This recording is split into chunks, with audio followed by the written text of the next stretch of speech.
That's the other thing I love about what we do now too, is that I went from selling the information to now I can give away the information. So I'm whatever I tell you guys, I'm not going to hold back.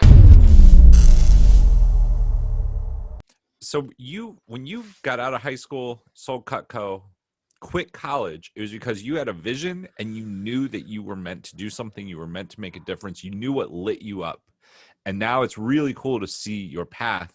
You've done that with leads, which is something that most people would be like, that's probably pretty boring. But I know you. I know you have awesome culture. I mean, the Mhm. culture at your company has got to be amazing. You're fired up about what you're doing. You're fired up about growing and getting people leads. So I want to kind of shift because now people know why you do what you do. Mm. I want you to share with, if people are listening and they're like, dude, I've tried LinkedIn or I've looked at LinkedIn and I have no idea how to connect with people on there.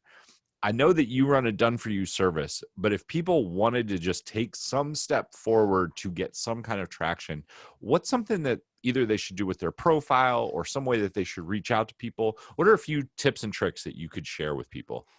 That's the other thing I love about what we do now too, is that I went from selling the information to now I can give away the information. So I'm whatever I tell you guys, I'm not going to hold back from anything, because it's not like, hey, I'm gonna give you the first three steps, and for the fourth step you have to click this link after the podcast and pay me $2,000.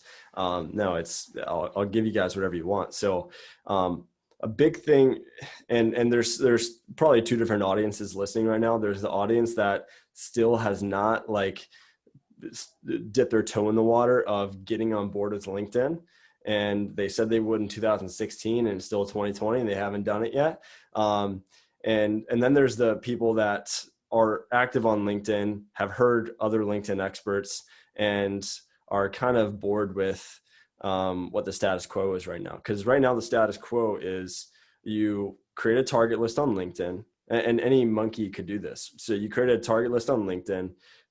Whoever accepts your connection request, you spam them to death with the most boring copywriting, 3 paragraphs of like, hey, just came across your profile, thought it looked really interesting, blah blah blah blah. 3 paragraphs later, calendar link.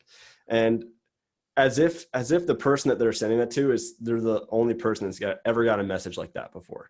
People are getting 3 to 5 messages like that per day if you're going after a decent audience, right? So the first thing I would say is if we're just talking like nuggets, is when you guys do outreach, try to at least not as much focus on what your copywriting is going to be. Focus on how it's physically going to look. So when you send something, you can open up the LinkedIn mobile app. You can send a voice recording to someone.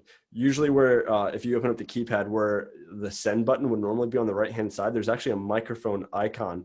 You hold that down and you can send an audio message to someone. And that's going to physically look different. Of all the crap in their inbox, they're going to see this audio message and it's going to look different from everything else everyone's sending them. It's going to feel much more personalized to them. And so I would highly recommend people trying that. Lead Baller is right now the only company in the world, by the way, that's able to send those at scale. So you know that, and we don't have that many clients. So you know that people aren't getting many of those. And when people see them, they're not assuming that it's automated. The other thing you could do is, if people are watching, you could like hold up a sheet of paper and it says like, hey, Steve, on the sheet of paper, so that in the thumbnail, they can actually like see their name in the video. So film a video and send that to the prospect so that they know that the message is intended for them. And again, it stands out. They get to see your face. They get to see that you're a real human being and it's not being sent by a bot.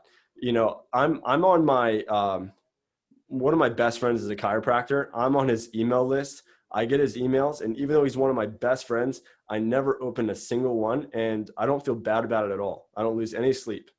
However, if someone who I didn't even like was passing by my office and they were like waving at me, and I didn't like acknowledge them, I would feel bad about that.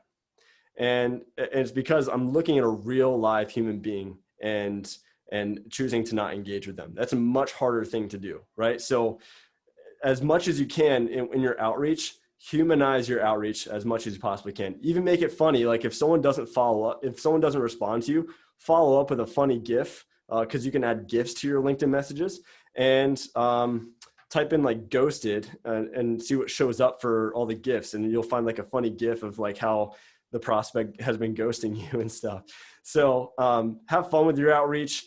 Get a little creative in what it looks like physically, and like the first 1 to 3 second reaction that your prospect is going to have, and that's going to immediately separate you from the crowd.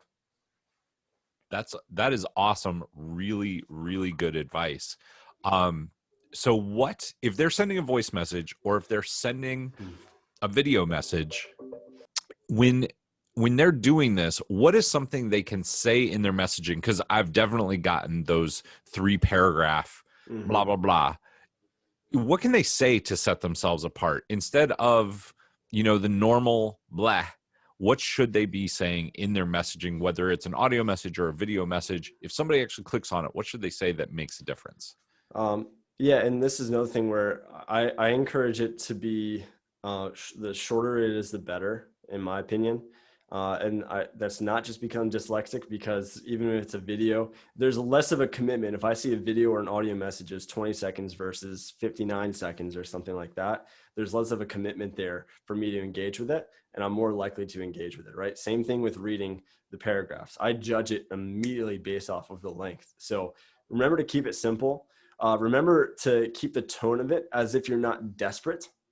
And I'll give you guys the exact copy as well that we kind of like to use, like the framework.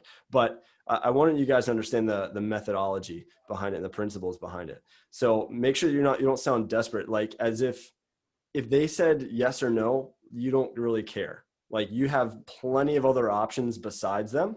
And so it'd be cool if they did say yes, but if they don't, that's okay too. Like you're cool, instead of sounding like a desperate sales rep, right? That's really important. So an example could sound something like this, like, hey name, saw that you're in the blank industry. We actually just got X result for someone else in the blank industry. I have no idea whether there's any way we could do the same thing for you, but what do you think about hopping on a call and seeing if there's any opportunity to potentially work together someday? If you want to add in a little bit more fluff at the beginning of like we use this sometimes, like, hey name, every time I log into LinkedIn, your profile keeps showing up. So I figured I'm finally sending you this message. And when I looked into it, I actually did see that you're in the insurance industry or whatever. We actually just got X result for someone else in the insurance industry.